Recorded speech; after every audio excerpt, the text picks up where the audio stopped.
आप सभी दोस्तों का मैं मनीषा स्वागत करती हूं हमारे हेल्थ फर्स्ट शो में। दोस्तों, आज हम हेल्थ फर्स्ट में बात करेंगे उस बीमारी की जिसमें आप सामान्य रूप से सांस नहीं ले पाते हैं, आपको सांस लेने में तकलीफ महसूस होती है और थोड़ा सा ही काम करते हुए आप थकान भी महसूस करते हैं। हम बात कर रहे हैं सीओपीडी यानी कि क्रॉनिक ऑब्स्ट्रक्टिव पल्मोनरी डिजीज की, जिसे हम सामान्य भाषा में फेफड़ों की बीमारी भी कह सकते हैं। क्या बीमारी है ये, कैसे इलाज करना है, जानेंगे आज हेल्थ फर्स्ट में।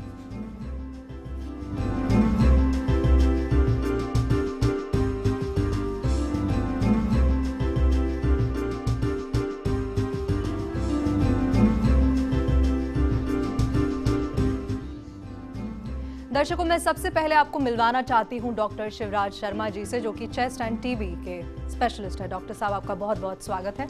डॉक्टर साहब से हम सीओपीडी के बारे में चर्चा करेंगे। दर्शकों, अक्सर ऐसा होता है कि जब हमें सांस लेने में परेशानी होती है, हम सोचते हैं कि ये बीमारी उम्र के साथ साथ होना बहुत ही सामान्य बात है और अक्सर हम इसे इग्नोर करना ज्यादा बेहतर सकते हैं। लेकिन दर्शकों, हर हफ्ते जब हम हेल्थ फर्स्ट लेकर के आते हैं, हम आपको यही समझाने की कोशिश करते हैं कि किसी भी बीमारी को आपको हल्के में नहीं लेना चाहिए। जैसे ही आपको सांस खींचने में तकलीफ हो रही है, आपको नॉर्मल तरीके से सांस नहीं आ रही है, तब आपको ये समझ जाना चाहिए कि ये बीमारी का रूप भी ले सकती है और आपके लिए खतरनाक साबित हो सकती है। इसीलिए सही समय पर डॉक्टर से सलाह लेना बहुत जरूरी है। तो डॉक्टर साहब हमारे साथ यहाँ पर हैं, आप बात कर सकते हैं डॉक्टर साहब से। हमारा नंबर टीवी स्क्रीन पर आपके लिए फ्लैश हो रहा है, आप जल्दी से हमारा नंबर डायल कीजिए, क्योंकि इस बीमारी से, फेफड़ों से जुड़ी हुई बीमारी के हर सवाल का जवाब आज आपको हेल्थ फर्स्ट में मिलेगा। डॉक्टर साहब, जब तक कि हमारे पास कॉलर्स आते हैं, सबसे पहला सवाल मैं आपसे करूंगी, सीओपीडी है क्या? देखिए, सीओपीडी सामान्यतः हम इंग्लिश में कहते हैं क्रॉनिक ऑब्स्ट्रक्टिव पल्मोनरी डिजीज। इसका सामान्य अर्थ यह है कि ये एक ऐसी बीमारी है जो एक बार होने के बाद जीवन पर्यंत चलती है। क्रॉनिक यानी बहुत लंबे समय तक चलने वाली।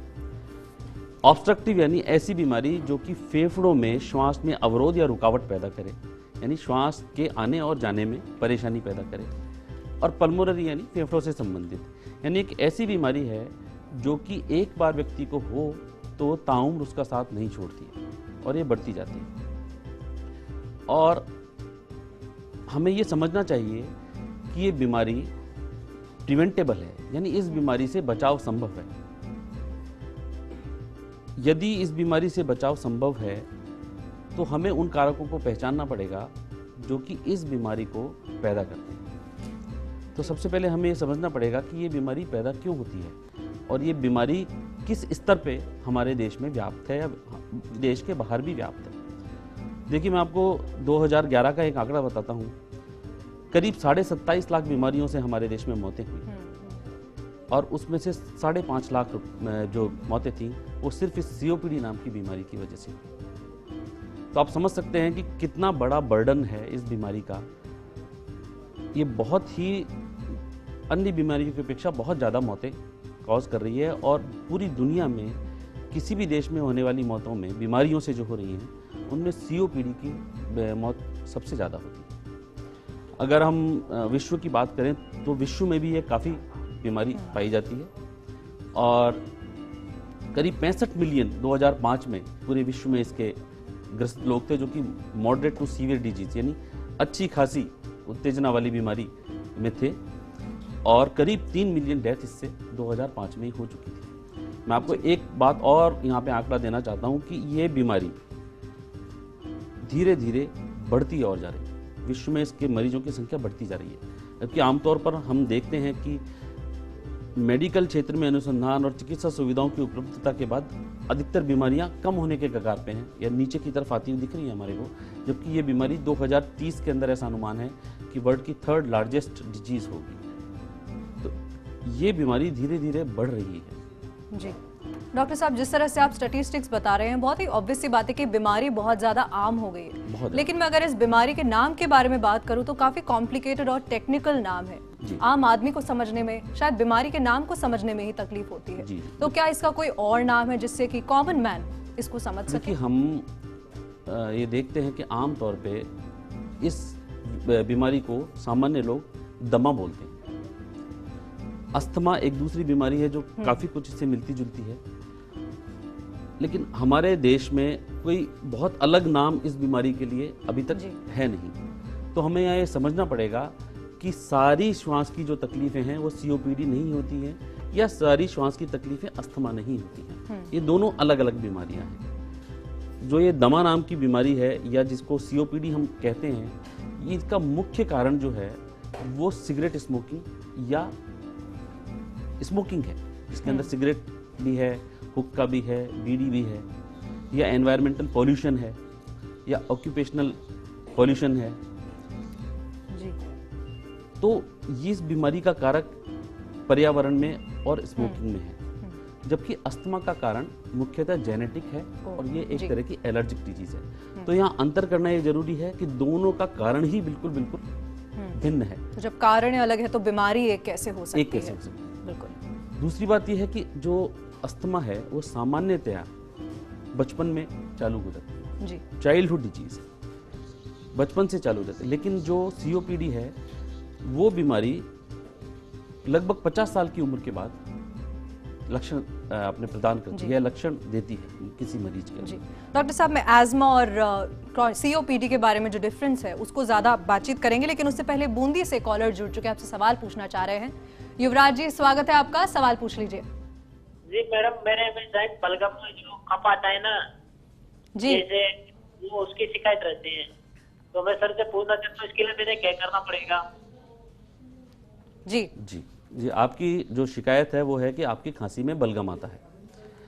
खांसी में बलगम आना सीओपीडी का एक लक्षण है। जी। तो अगर आपके कोई सीओपीडी के रिस्क फैक्टर हैं, जैसे अगर आप या सिगरेट स्मोकिंग करते हैं या आप किसी ऐसी जगह काम करते हैं जहां से आपको धुएं और धूल का एक्सपोजर है, तो आपको निश्चित रूप से ही अपने नज़दीकी स्वास्थ्य केंद्र में जाके डॉक्टर से परामर्श करना चाहिए और जांच करानी चाहिए। लेकिन आपको यहाँ ये बात समझना बहुत ज़रूरी है कि बलगम आने का मतलब ये नहीं कि सीओपीडी ही बीमारी है। बलगम काफ़ी सारी अन्य बीमारियों में भी आ सकता है। तो आप घबराएं नहीं। अगर आपके रिस्क फैक्टर हैं तो आप निश्चित रूप से जाएं अपने नज़दीकी डॉक्टर के पास और उनसे सलाह लें। जी डॉक्टर साहब, पहले आप कह रहे थे कि स्मोकिंग से सीओपीडी होता है और साथ ही में हमारे पर्यावरण के भी काफ़ी फैक्टर्स होते हैं जो इस बीमारी को बढ़ावा देते हैं। क्या इसके अलावा भी और कोई कारण है जिससे सीओपीडी की बीमारी होती है? देखिए, 80 से 90% तक केस तो सिर्फ स्मोकिंग की वजह से होते हैं, स्मोकिंग रिलेटेड होते हैं। उसके बाद नंबर आता है बायोमास फ्यूल का।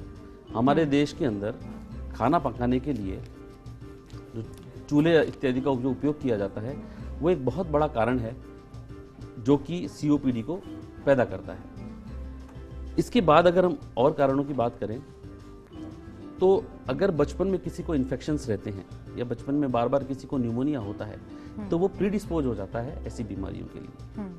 कुछ लोग ऐसे काम करते हैं, जैसे अभी आपने पिछले दिनों अखबारों में पढ़ा होगा कि ट्रैफिक पुलिस में ये सीओपीडी की समस्या ज़्यादा पाई गई, क्योंकि वो वहाँ ऐसी जगह पे काम करते हैं जहाँ पे वाहनों का ईंधन और उनसे निकला हुआ धुआं वो उनके संपर्क में आते हैं। बिल्कुल। ये सारी चीज़ें इसको बढ़ावा देती हैं। हाँ, बहुत थोड़े कारण और हैं जो जेनेटिक हो सकते हैं, जिसमें एक अल्फा 1 एंटीट्रिप्सिन डेफिशिएंसी है, वो भी इसको पैदा करता है, लेकिन वो बहुत कम है। इस बीमारी में समझने और ध्यान देने योग्य आम व्यक्ति के लिए बात यही है कि यह बीमारी मुख्यतः स्मोकिंग से रिलेटेड है और इसीलिए यह बीमारी प्रिवेंटेबल है, इससे बचा जा सकता है। जी, गंगानगर से गौरी जी हमारे साथ जुड़ चुकी हैं। डॉक्टर साहब सवाल पूछेंगे आपसे। गौरी जी, स्वागत है, डॉक्टर साहब से बात कीजिए। हाँ जी। जी। नमस्ते डॉक्टर साहब। नमस्कार। हाँ जी, एक्चुअली मुझे 15 साल हो गए हैं मेरी समस्या को। जी पर अभी मैं दवाई तो ले रही हूँ। कभी तो होता है कि दवाई से मुझे आराम मिल जाता है, जी पर कभी कभी नहीं होता। एक्चुअली मुझे कुछ लेने में भी दिक्कत होती है। मैं सिर्फ खाना ही खाती हूँ, उसके अलावा फल नहीं खाना, दही नहीं खानी, शिकंजी नहीं पीनी, मतलब हर तरह से करती हूँ, प्रिकॉशन भी ले रही हूँ, पर वो सांस चलता ही रहता है मेरा ना। जी जी क्या करूँ? जी आपके वीकनेस बहुत फील होती है। जी आपके सांस की तकलीफ है, बहुत लंबे समय से है और ये हाँ घटती जी। बढ़ती रहती है और आपने बहुत सारी चीज़ों को खाना बंद कर रखा है। हाँ जी, खाना खाती हूँ, पर और है इनसे, और चावल हो गया, दही हो गया, खट्टी चीजें हो गई, तली चीजें परहेज रखती हूँ। जी देखिए, अभी हमने ये डिस्कस किया था कि सीओपीडी होने के लिए कुछ कारक होते हैं, कुछ रिस्क फैक्टर होते हैं जिनमें प्रमुख है स्मोकिंग या बायोमास फ्यूल। तो क्या आपको किसी इस तरह के कारक का एक्सपोजर है? कॉल यहीं तक सीमित है डॉक्टर साहब। लगता है संपर्क हमारा टूट गया। हाँ, यहाँ पे मैं चाहूंगी कि आप उनको थोड़े टिप्स दे दें कि किस तरह से उनको प्रिकॉशंस लेने हैं अगर देखिए, वो ऐसा दवाइयाँ लगता लें। है कि ये फीमेल हैं और मेरा ये मानना है कि इनके लिए शायद रिस्क फैक्टर्स नहीं होंगे। तो ये जिस तरह का प्रेजेंटेशन है जिसके अंदर इनकी बीमारी तकलीफ बढ़ती है, घटती है, दवाइयों से आराम आ जाता है, फिर दवाई आ जाती है, तो शायद ये COPD बीमारी ना हो, ये अस्थमा हो। अच्छा जी। तो इनको अस्थमा की लाइन पे ट्रीट करने की शायद आवश्यकता पड़े। COPD बीमारी में आमतौर पर किसी चीज़ को खाने पीने की, किसी चीज़ को बंद करने की आवश्यकता नहीं पड़ती है। आमतौर पर ये अपर रेस्पिरेटरी ट्रैक्ट से रिलेटेड नहीं रहती है। तो इनकी हिस्ट्री से ऐसा लगता है कि ये COPD से ग्रसित ना होकर अस्थमा से ग्रसित हैं और इनको उसी लाइन का इलाज मिलना चाहिए। बाकी विशेषज्ञ देखकर इसका निर्णय कर सकता है कि वास्तव में किस बीमारी से ग्रसित है। जी डॉक्टर साहब, जैसा कि कंफ्यूजन क्रिएट हो रहा है, अस्थमा है या COPD है, तो कैसे पहचानना है कि हमें COPD ही है और हमें एज़मा या और कोई बीमारी नहीं है? जी देखिए, एस्थमा और COPD के लक्षण एक जैसे ही हैं। प्रमुख लक्षण है सांस में रुकावट या सांस लेने में तकलीफ होना। जैसा मैंने बताया, COPD उम्र दराज लोगों में होती है आमतौर पर, जिनकी उम्र 50 साल के बाद, 50 साल के ऊपर हो।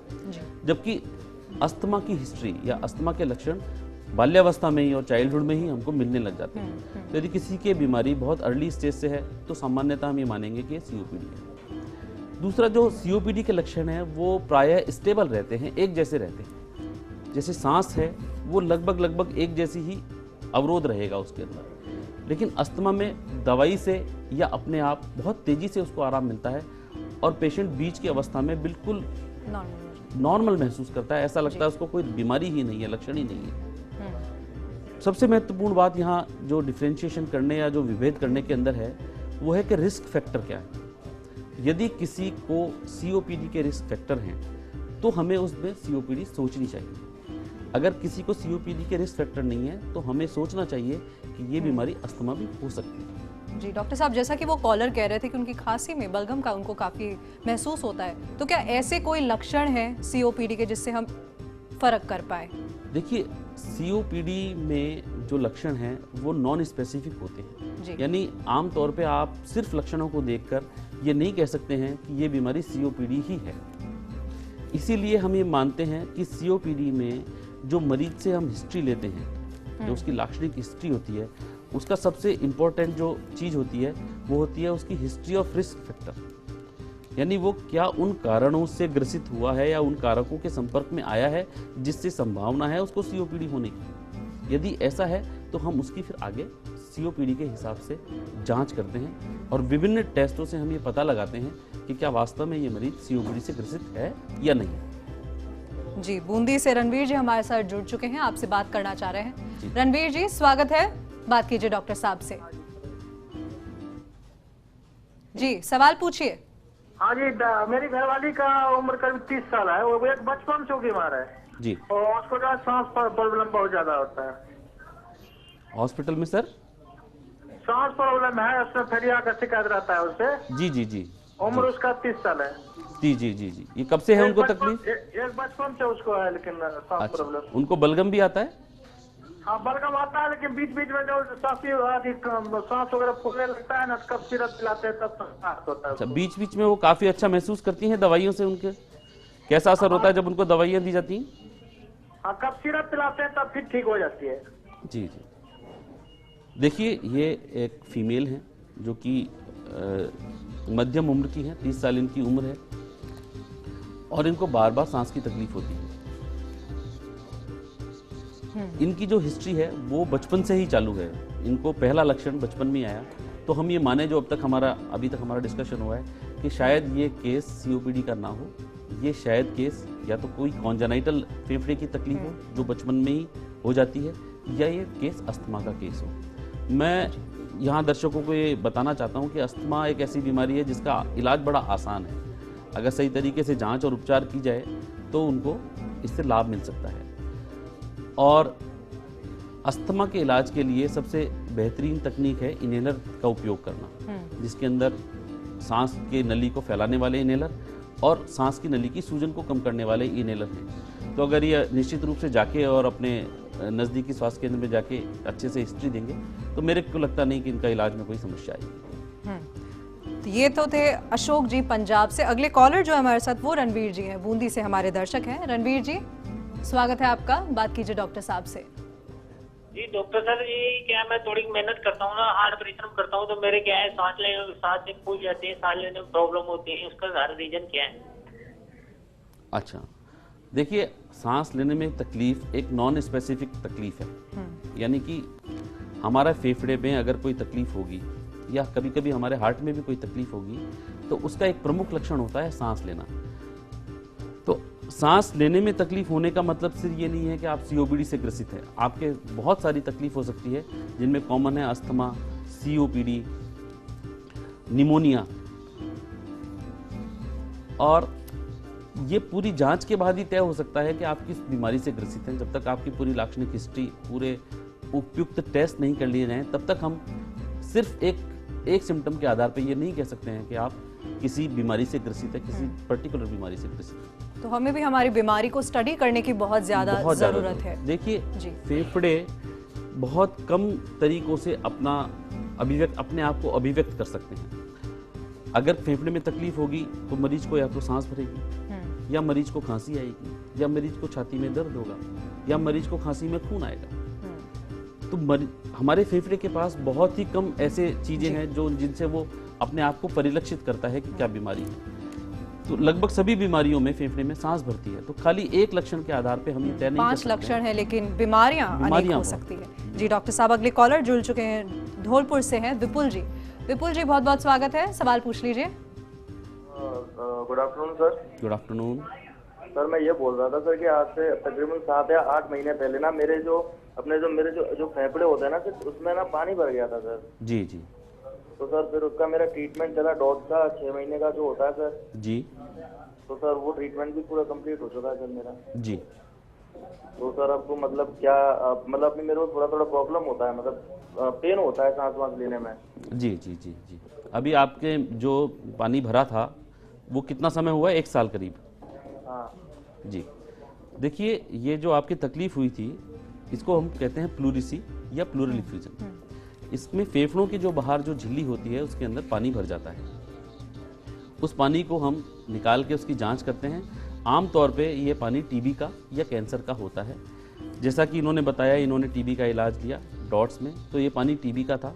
6 महीने इलाज के बाद ये बीमारी बिल्कुल ठीक हो जाती है, लेकिन कभी कभी झिल्लियों की सूजन थोड़ा सा समय लेती है और हल्का फुल्का दर्द या हल्की फुल्की वहाँ पे एक हल्की फुल्की कुछ सरसराहट सी महसूस होती है। तो ये बड़ा ही सामान्य है, इसके लिए कोई चिंता करने की इनको आवश्यकता नहीं है। जी डॉक्टर साहब, इस चर्चा को हम आगे बढ़ाएंगे, लेकिन फिलहाल एक छोटे से ब्रेक का समय हो गया है। दर्शकों, हम जल्द लौटेंगे, आप कहीं मत जाइएगा।